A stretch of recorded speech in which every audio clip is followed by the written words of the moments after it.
I invite you to take your Bibles, please, and turn to Habakkuk, where we talked last week about the 5 woes. I think they apply, as was pointed out in the class, that could apply to any people when we look at the principle of it. But in this context, I think he has, in particular, for the sake of Habakkuk, who had a problem with the Chaldeans being the ones that are going to punish and bring people of God into captivity. I think he wanted to say, well, I'm taking care of them too. And these cities that has built their cities upon iniquity, at the end, verses 18 following of setting up idols and so forth, that they didn't serve God, they served their own God, and they were so wicked and cruel.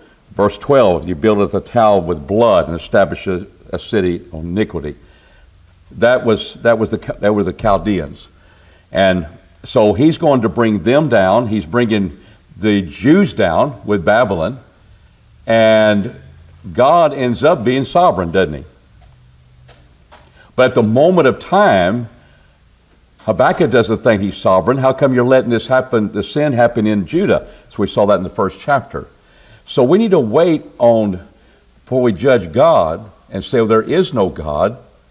Because if he were God, how come he allows evil to not only exist, but to be over that which is right? How do you allow that? If you're a holy God and you're an all-powerful God, how can you do that?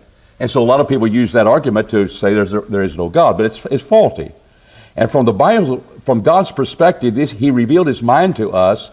I'm going to take care of that. And so we come to our time. We're not dealing with the Babylonians. We're not dealing with Israel, present-day Israel.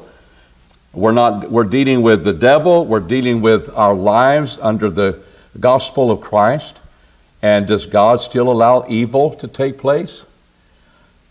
Now, you Corinthians, you judge those who are within. I'll judge those who are without. I'll judge the non-Christian, but you need to do some discipline in your church. That happens. And yet God is waiting, and what's going to happen at the end of time will be a just judgment. He's faithful, he's gracious. It will be a just judgment, and then people will be cast into hell. Who's sovereign then? And you can't escape it. It's eternal punishment. Who is sovereign then?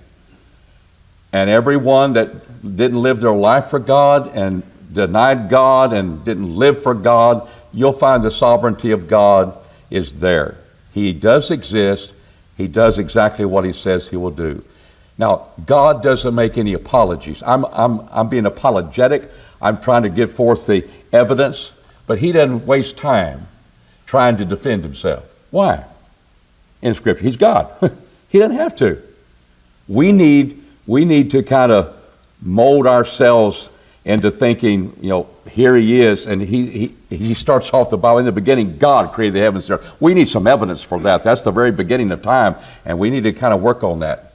No, I'm here, and I will be here. I'm eternal. The question is, will we give in to him and serve him? So here are the Chaldeans. They're going to be judged. So we come to chapter 3. We've got 3 more questions in Habakkuk, and I think this chapter 3 is it's a fitting one to close his book, because I think he's got it. He's got the message from God. And what did we say? The righteous shall do what? Shall live by their faith.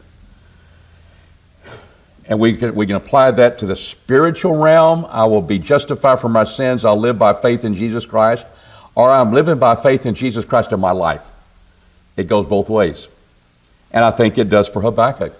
He's got to wait in his life. He's got to wait on the Lord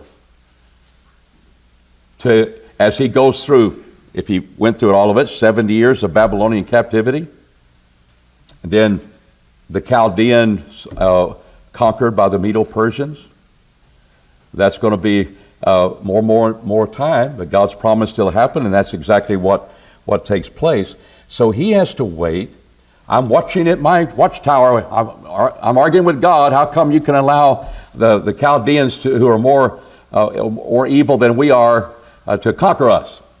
And God said, the righteous shall live by faith. He's not going to get an argument with Habakkuk. He's going to tell the righteous shall live by faith. Because you will be living by faith. Trust me, I'll take care of the Chaldeans. I'm trusting God.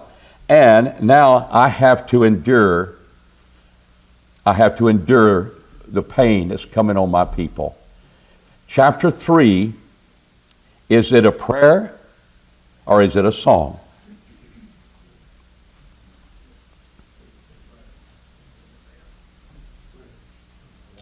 How come it's set to music? How come you have a Selah 3 times throughout it? What's that? It's a song.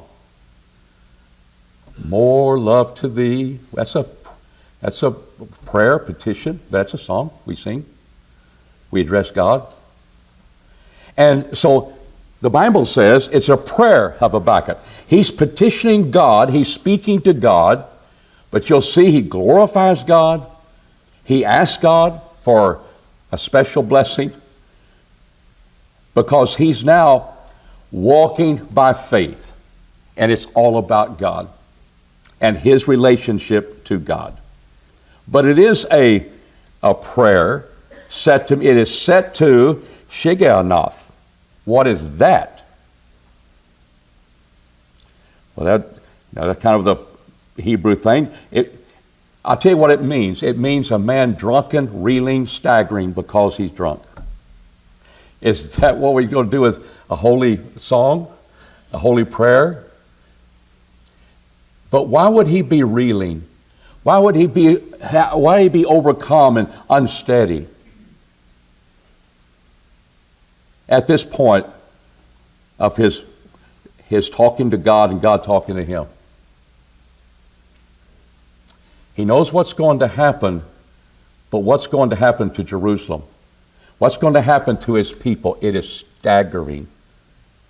It is something that is so overwhelming that he's reeling because he knows what is about to happen with that cruel and hasty nation destroying my people. And it was to be a song, whatever mood that was. Idea may be quick and sharp, and I'm trying to get things together, and he does that in this song. One image comes right after another as he thinks about God. So that is a fitting mood, I think, even though it might be applied a lot of times with people who are staggering because of wine. That's not what we're speaking of here. He's staggering because what's getting ready to happen to Jerusalem. He knows it's coming. He knows the Chaldeans are going to destroy us. And it is for discipline. It is for our sins. It's coming. God has told me I trust him. I will live my life by faith in him. And I will go through it. Now, Selah, those are times where we might call that a crescendo. It is a pause. But it could be pausing with the effect of really emphasizing what is taking place before that. God came from Teman, the Holy One from Mount Paran, Selah. He said, here he comes. Verse 9, the bowl was made quite bare. The others to the tribes were a sure word, Selah. The idea is coming. Here's the battle. We're going to have to suffer those things. Verse 13, thou wentest forth for the salvation of thy people. That's a change in this prayer song that we'll address. For the salvation of thine anointed, thou wouldest the head out of the house of the wicked man. Thou woundest the head out of the house of the wicked man, laying bare the foundations, even unto the neck, Selah. Every one of those could be, we're building up and then we pause for effect. This prayer is set to music as they would sing psalms, hymns, and spiritual songs. And Habakkuk writes this. And so it is his prayer. It is being set to the moods of the music and the pauses of it that I think it could have had a very good effect when you read it. And then the people would sing it. Makes me wonder, did they get to sing it when the temple was rebuilt in Jerusalem? Did Habakkuk get to do that? We're getting ready to study the next prophet, Haggai. We wonder, did Haggai, who got the people going along with Zechariah, to be able to build the temple, and 20 years dormant, finally gets the thing done when nobody was working for 16 years, and they get it done in 4. Did he get to go and worship in the temple? We don't know. It'd be fitting that he would, because he was involved in getting it going. But Habakkuk, did he live long enough? We don't know. But this is a prayer set to music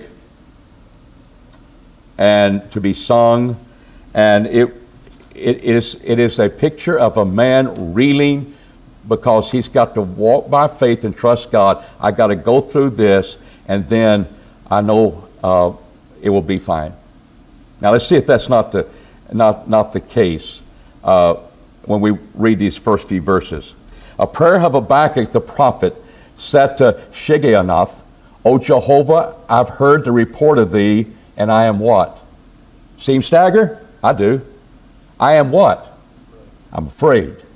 O Jehovah, revive thy work in the midst of the years. I know you're eternal. I know you've been working. You revive that in the midst of the years. In wrath, remember what? In wrath, remember what? Mercy and kindness. Because I'm staggering what I've got to think about what's getting ready to happen with my people. And that's the mood. That's why it's set to that kind of music. And what a statement. In wrath, because it's coming. God, I trust you. You told me it's coming. I trust in you. Please remember, some will have loving kindness, but mercy. This is just discipline. Don't destroy us, oh God. And God, I think I'll do it because I wasn't going to do it till Habakkuk wrote me. No, it was always going to be discipline. There will always be a remnant. This was to change their hearts, as Ezekiel will tell us, that their hearts were changed because they go through the punishment. And they go through the what God brings upon them. So here's a man, I think this is a great culmination of walking by faith. A man shall live by faith, and live by faith and trust, and the righteous shall live by their faith. And Habakkuk, you're righteous. And you're going to have to go through the discipline things that the people are going to go through. All right, when we look at what he speaks about here, I'm just going to go through here. He speaks about God coming. And we talked about in question 9, let me catching us. Why is this important supplication to Habakkuk? Because he knows the judgment indeed is coming. So let's look at how he describes God coming. And the imagery that we see here, it's a glorified, it shows you God in all of his glory. But it's put in a context that the people would be familiar with. For example, God came from Teman. Where's Teman? Let's look it up. Curious? Already know it? Holy One came from Mount Paran. And we're going to pause there. We're going to pause with a song. They would know that. It's an area of Edom. Remember, he's bringing judgment upon the Edomites. He's reminding them in earlier chapters that God had done that. He's coming from Teman, which is on the east side, the Persian Gulf around there with Edom, and then all the way to the west side of the nation of Edom, which is the wilderness of Paran. East to west, his glory covered the heavens. Oh, that's kind of the way the sun goes, doesn't it? That'd be very fitting. It fits real well when you're thinking about it and thinking about, well, where are those places? Why did he say them in order? I don't know, but it's interesting how it works. And Teman in those places, God's glory is coming, and he's coming because he judged the Edomites. That's what he's done, and he's remembering God. I'm remembering you, and you complete your work as you've been doing. I just haven't put it together with Babylon and me and my people. And I realize your holy God is no difference to that. You've been doing this stuff all along. So he comes. His glory covered the heavens. The earth was full of his praise. His brightness was as the light. He had rays coming forth from his hand, like the sun coming up and getting full at midday, and therefore is shining. And there was the hiding of his power, because his glory is so great. Before he went, the pestilence and the fiery bolts forth out at his feet. There he brings the pestilence upon nations as he judges them. It's part how he judges people. He's been doing this all along. I've said, I got it. I understand that. I need to trust that God, this God. He stood and measured the earth and beheld and drove asunder the nations. Remember when Belshazzar, what was the writing on the wall? You've been weighed in the balance and you found what? Wanting. He measures the earth and it is found wanting. He drove asunder the nations. He is a God over all the nations. And that's including the United States. That includes modern day nations. I don't see anything why that's not the case today. Unless we're going to be Habakkuk and say, well, it's different now. No. And the eternal mountains were scattered. Something that the earth is going to be here everlasting as long as God allows it to last. As long as God allows the priesthood of Aaron to last, it was called everlasting priesthood. But we know it changed. It took the law to change it. But everlasting, eternal, will be defined in your context. Sometimes everlasting doesn't mean what we think. Everlasting punishment. It doesn't mean it. It means as long as it's allowed to be lasting, and God's in control of that. And of course, it just so happens, everlasting punishment, there's nothing to shorten that one. But everlasting mountains, this world is going to be reserved for fire. David, I was speaking. Go ahead. You had your hand up. Well, I believe that like Jehovah's Witnesses and some people like that, they take passages to say the earth is everlasting. Like you say, they don't realize that everlasting has to be seen in context. Yeah. Other passages clearly show that the earth will be destroyed by fire.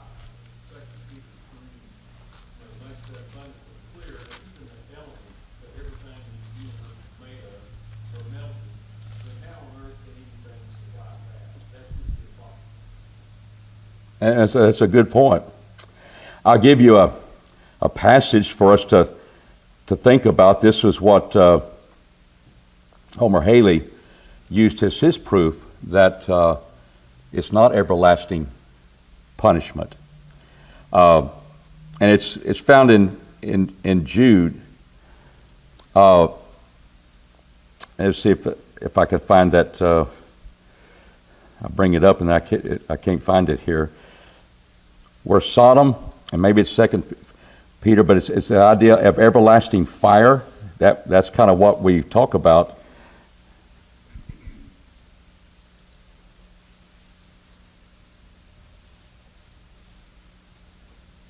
Yes, Jude, verse 7.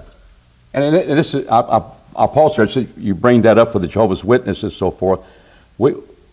It's not that, well, they don't have any argument. They got a good one on the surface. But that's where you learn about everlasting in this word. But look what Jude 7 says. Even as Sodom and Gomorrah and the cities about them, having in like manner, with these given themselves over to fornication, gone after strange flesh, are set forth to be an example, suffering There's your word punishment. Suffering the punishment of what? Is Sodom and Gomorrah still on fire? Go around the Dead Sea, is that place still on fire? No. See? Just because you read everlasting punishment and everlasting fire in hell doesn't mean it lasts forever. And therefore, what are you going to do about that? And it's because everlasting is this word, it could be everlasting priesthood, it could be everlasting mountain. And what you realize, what is fit to last forever. Now, Sodom and Gomorrah, wood, houses, weapons, they burn everlasting fire until they cease because there's nothing to consume it any longer. What does Mark 9 say about the fires of hell? Eternal corruption. The worm dieth not. Why? Because it doesn't quit. There's always going to be substance to eat on. And so when you talk about the soul connected with the body, we're not like the wood and the trees and the things of Sodom and Gomorrah. They just kept on burning, everlasting fire, and then we equate it to it. But the word everlasting has to be connected with its context. And that's why this has everlasting consequences for Sodom and Gomorrah. I don't think it's been rebuilt yet. But the idea of everlasting fire and punishment and dealing with hell, this doesn't apply to that, because we have an everlasting God. He's not going to be lasting long. Why? Because he's capable of lasting forever. Is our spirit made in the image of God capable of lasting forever? I say yes, sir, and yes, ma'am. It's capable of doing that. It never goes out of existence. You tell me one spirit that ever goes out of existence. It never will. And our body will have eternal, everlasting corruption. And he tries to get us to realize it will eternally corrupt. Because the worm doesn't die. The worm that died didn't have anything to eat on. That was the imagery there. So always everlasting mountains, Jehovah's Witnesses. You got an everlasting priesthood, Numbers 25. And yet we know it ended because it was only set to go that far. That was only capable of lasting that long. And material things, you run out of things to burn, even though you got the oxygen and may have fire, and fires go out because it did its work. So it was everlasting in its effect. But they said, well, that means it's just the effect that we will be annihilated. We will not be in eternal punishment of fire forever and ever. I think that's a misapplication of what other passages say, and then you understand Jude. It's what is capable of lasting. It is everlasting. Now you tell me, is God capable of lasting for eternity? And my spirit is capable of lasting for eternity. And imagery of hell is trying to take away. It's not like I'm running out of something to eat of a dead body. So I think that's something to consider. And there's a person giving you the Bible, but you have to see how texts are in their context of the Bible. And I just offer that to you. Be able to look at and bring up to the point: is it everlasting? Is it capable of lasting? And it will last as long as it's capable of lasting. And that will be our spirit, soul, with our body when we're raised to everlasting punishment. And he said, well, it's outer darkness. Outer darkness, like in the beginning, there was no form. It's just outer darkness. So it's nothingness. Brother Haiti made that point. Well, you go to your Bible and you realize that when you speak about outer darkness, Jesus spoke about it with connection with hell, and there's weeping and gnashing of teeth. That doesn't sound like there's nothing out there. There's somebody weeping and gnashing their teeth. Where are they? They're in outer darkness. It's not annihilation. And destruction and corruption is not annihilation. It's a lesser form than what we have. That's why our bodies are corrupting, though we still have a body. We don't have our baby skin anymore after we cease to be babies. We get older, we deteriorate and so forth. That doesn't mean our true self. We're going to be naked for a while. Paul says that in 2 Corinthians 5. To be separated from his body. I don't want to be naked. I want to be clothed on with immortality. And that's your body. So we're going to have a body, glorified body in heaven, and people are going to have a body that's going to last forever in hell, and the corruption will never cease. The worm will never die. And that imagery, I think, keeps us straight on hell. And when people bring up everlasting fire and punishment of everlasting fire, you better deal with that passage, because that's where your stuff is. Matthew 25, it's everlasting punishment, and hell is everlasting fire. Yeah. Well, the Haley had it too. It's Jude 7. And we have to say, what is the context? We've got Sodom and Gomorrah, and you got my spirit, and my soul, and your soul. And we got onto that, everlasting hills and mountains. They're capable of lasting longer than we are, everlasting, but we know, as David's presented, they'll be burned up. So I saw the tents of Cushan. So where's Cush on the map? We got Edom here, and we went east-west. So now we go over there, Ethiopia and Egypt and Cush. We got Cush, and it's and the curtains of the land of the Midian, like the Midianites. Now we're heading back east. We go west and east and west and east. Those are actual places. But he's glorified because he's above the nations, and he brings judgment. He brings judgment on every one of these nations. Was Jehovah displeased with the rivers? Was thine anger against the rivers of thy wrath against the sea? Thou didst ride upon. Thou ridest upon thy horses, upon thy chariots of salvation. The bow was made quite bare. The oaths to the tribes were a sure word. Selah, I promised it, I'm going to fulfill it. It kind of builds to a crescendo. Here is he coming and with judgment upon the nations, and just as he promised. Thou didst cleave the earth with rivers.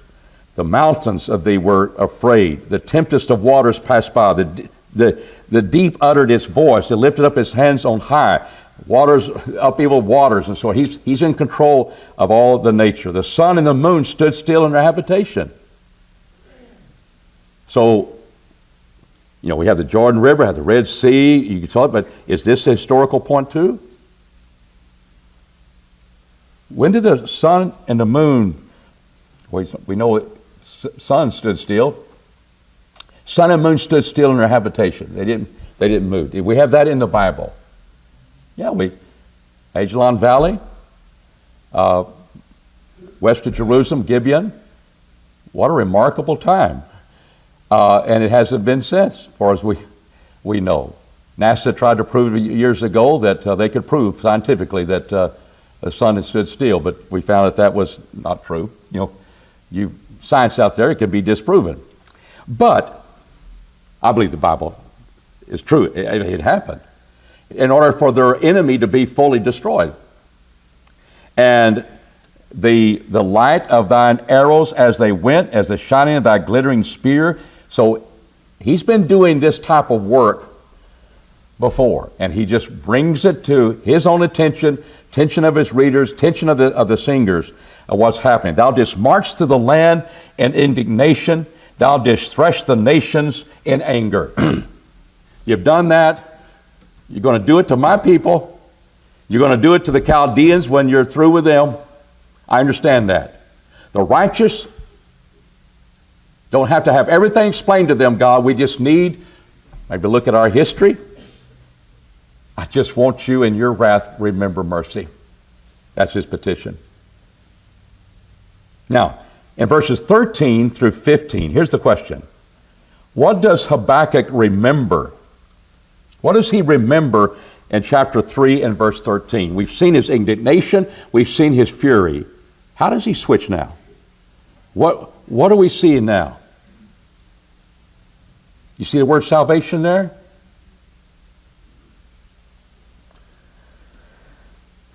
For thou wentest forth for the salvation of thy people. The sun stood still with Joshua and so forth. And bringing judgment upon the nations, the Edomites. I see that. It went for the salvation of thy people, for the salvation of thine anointed. Thou woundest the head out of the house of the wicked man, laying bare the fountains even unto the neck. You're just complete destruction. Thou didst pierce with his own staves the hand of his warriors, the head of his warriors. They came as a whirlwind to scatter me. The rejoicing was to devour the poor secretly. Thou didst tread the sea with thy horses and the heap of mighty waters. My lips quivered at the voice. Rottenness entereth into my bones. I tremble in my place. That's why it's set to Shigionoth, because I'm reeling. You've done what you've done to save your people, and now we've turned against you. And my lips quivered at the voice.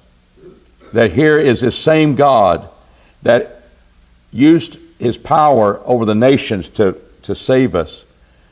The judgment's coming, because I must wait quietly for the day of what? Quietly, Habakkuk. Don't sit there and charge God. And may we never sit and charge God either. But you know what? God can hear your prayer. And God can hear your pain. And you can talk to him. Habakkuk did. But may we fast forward all the time that God is still in control. And there may be lessons that he wants us to learn, because we're going through the difficulties that doesn't seem to ever end. And we just wait on him. I wait for the day of trouble, for the coming up of the people that invaded us. The Chaldeans are what? They're coming. But no, they're more evil than us. If you were a true God, you would, no, hush. The righteous shall live by their faith, Habakkuk. Habakkuk's got it now. He's got it. Do we? Do we? And trust in a merciful God who will never leave us. And here's the thing. Here's another part that we're not, we'll get this out of the Bible. This is what keeps me going, of things that are difficult with life. Because I don't have the answers. And God doesn't have to tell us. He gives us things like this, that when is it when all of a sudden we get through the difficulties, and we may realize this difficulty strengthened me. This difficulty enhanced my life in a way that I would have never been able to think in terms of, if the difficulties, maybe disease, whatever it has, sickness that we have, all those things. Even if what we have is terminal, we're going to die from it. And I have to learn a little bit later. But the difficulties that happen, and all of a sudden he gives you some relief. And it's usually when you can't stand anymore, he'll give you some relief. And looking back and realize, God, you were there with me all along. You never left me. That's where God gets his glory, when you give it up, when you don't have any more left in you for our pride, for our justification. We've thought through everything, and it's okay. We go through that battle, and God listen to you. But he'll never leave you, because when you don't have anything left in you, and you find one day, hey, it's different now, God gets the glory. Because you gave up. You're battling, and that's okay. Habakkuk's battling. He's not sinful, he's God's prophet. And we can have those discussions because we don't know about things. But I want you to get this part. The righteous shall live by their faith. I trust in God. I will wait in the day of trouble because it's coming. Now, verses 17 following, our last question. How does the hymn found in these verses depict one who has learned the righteous shall live by his faith?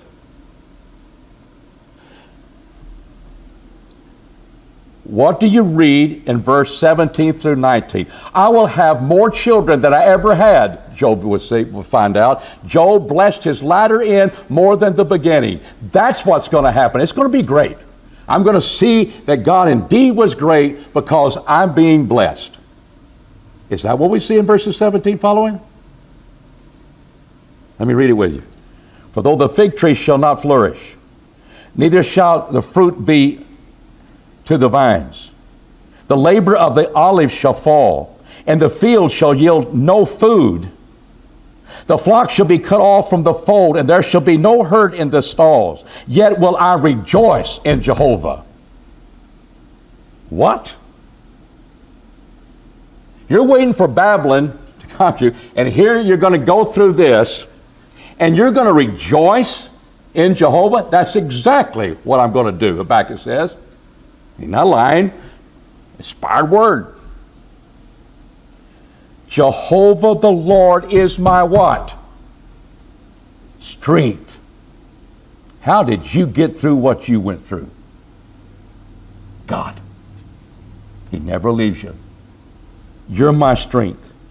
He maketh my feet like hinds' feet. I can jump some mountains with security. I will make me to walk upon my high places. It ends. It doesn't end the way we would like it to. It ends because you can rejoice in the Lord when you don't have anything left. Because the righteous will live by their faith. David?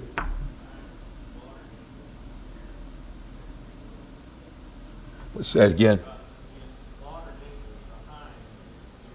Yeah. Well, they jump in the mountains too, aren't they? But that's even more eloquent. Okay, we'll make that. That's true. And there's security. Now, here's a passage. Let me ask you a question. Would you like this passage to be the sermon that the preacher is going to preach at your wedding? Would you like this one? Would it be fitting? For you and your bride, you and your husband, standing up there, and this is going to be the text for your wedding. We don't have any food. Nothing's going to be coming. There'll be no herd in the stalls. I mean, every way we can make a living, we're not going to have it, but baby, we got each other. And we're going to rejoice in the Lord because He is our strength. Wouldn't that be a good way to start your marriage? Some of us started that way. We didn't think about God. We said, man, this is bad. We'll make it. Love will get us through. All right, and it does. God will get us through. And the reason I say that, I was listening to he was a denominational preacher, and he used this for his wedding. His own wedding. And I thought about that a lot. That would be a marvelous text for somebody just starting out. I can rejoice in the Lord, for He is my strength. We're going to rely upon God when we do not have anything going our way. We don't have anything left. And that's why you come to the New Testament, Paul commands rejoice in the Lord when he's in prison.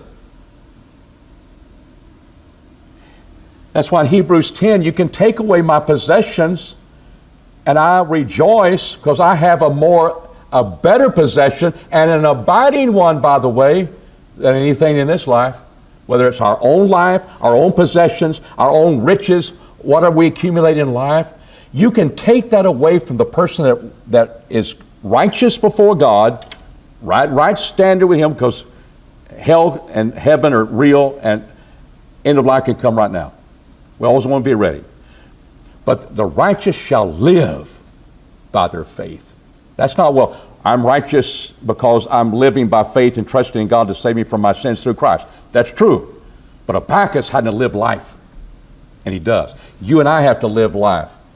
Recognizing our salvation. Very important. That helps us to have the hope of heaven. But to live life when everything is going against you. Remember Habakkuk.